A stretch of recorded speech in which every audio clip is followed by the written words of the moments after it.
Wage growth in Australia has moderated in the September quarter, partly due to the Fair Work Commission increasing the minimum wage 3.75% this year, down from 5.75% the year prior.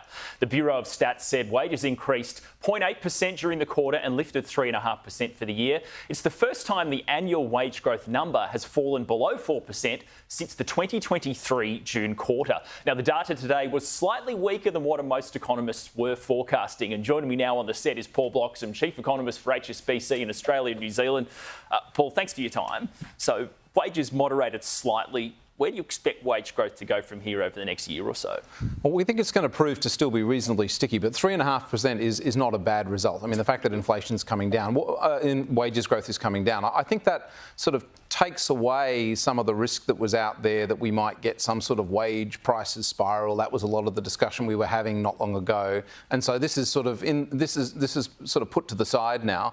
But I still think that when we're running at wages growth of 3.5%, it's still a little bit too high for the RBA's 2.5% inflation target. I mean, if you think about the arithmetic, that requires that productivity growth is running at about 1%, and at the moment, productivity growth is pretty much dead flat. And in fact, if you look at the RBA's own working assumptions, they think productivity growth will be falling this year. Productivity will actually be falling. So I think the cost base is still running a bit too quickly to be consistent with the RBA's 2.5% inflation target. So while these are good numbers in the sense that they mean it's highly unlikely the RBA is lifting interest rates, I don't think they're quite good enough to convince the RBA to think that they're cutting interest rates anytime soon in and of themselves. OK, so positive trend where wages are going, but when do you think the RBA might actually cut rates? Because, yeah. Well, so this is our view has been that we're not getting a rate cut this year, and now this year's almost over, so that's looking even more convincing. We don't think a rate cut is coming until well into 2025. Our central case is that it doesn't come until around the middle of 2025, second quarter.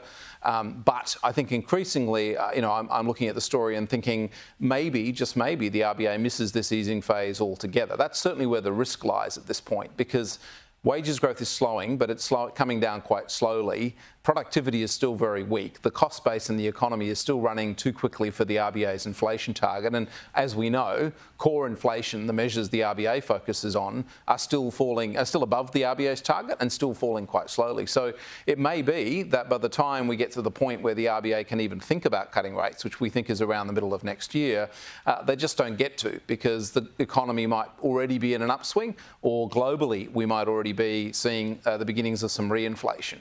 Well, tomorrow we get the unemployment numbers. What are you expecting to see? Are we still going to see jobs growth in Australia in a tight jobs market? Well, I think the jobs market's still going to be quite tight. That monthly number is always difficult to forecast. The consensus at the moment is a 4.1. We think there'll be 20,000 jobs created in the month. Keep in mind, the previous month was a very strong 64,000 jobs.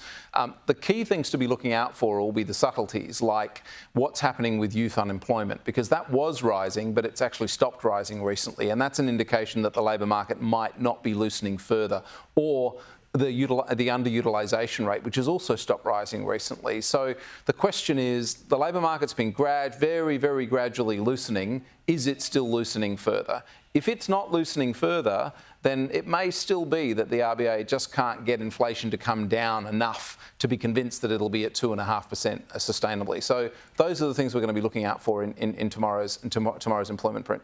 And you mentioned productivity really lagging. Is that the biggest challenge, you think, one of the biggest challenges right now for our economy? I do think that's our biggest challenge. I think demand in the economy has slowed down, obviously. The RBA has lifted rates. Private sector demand in particular has slowed down.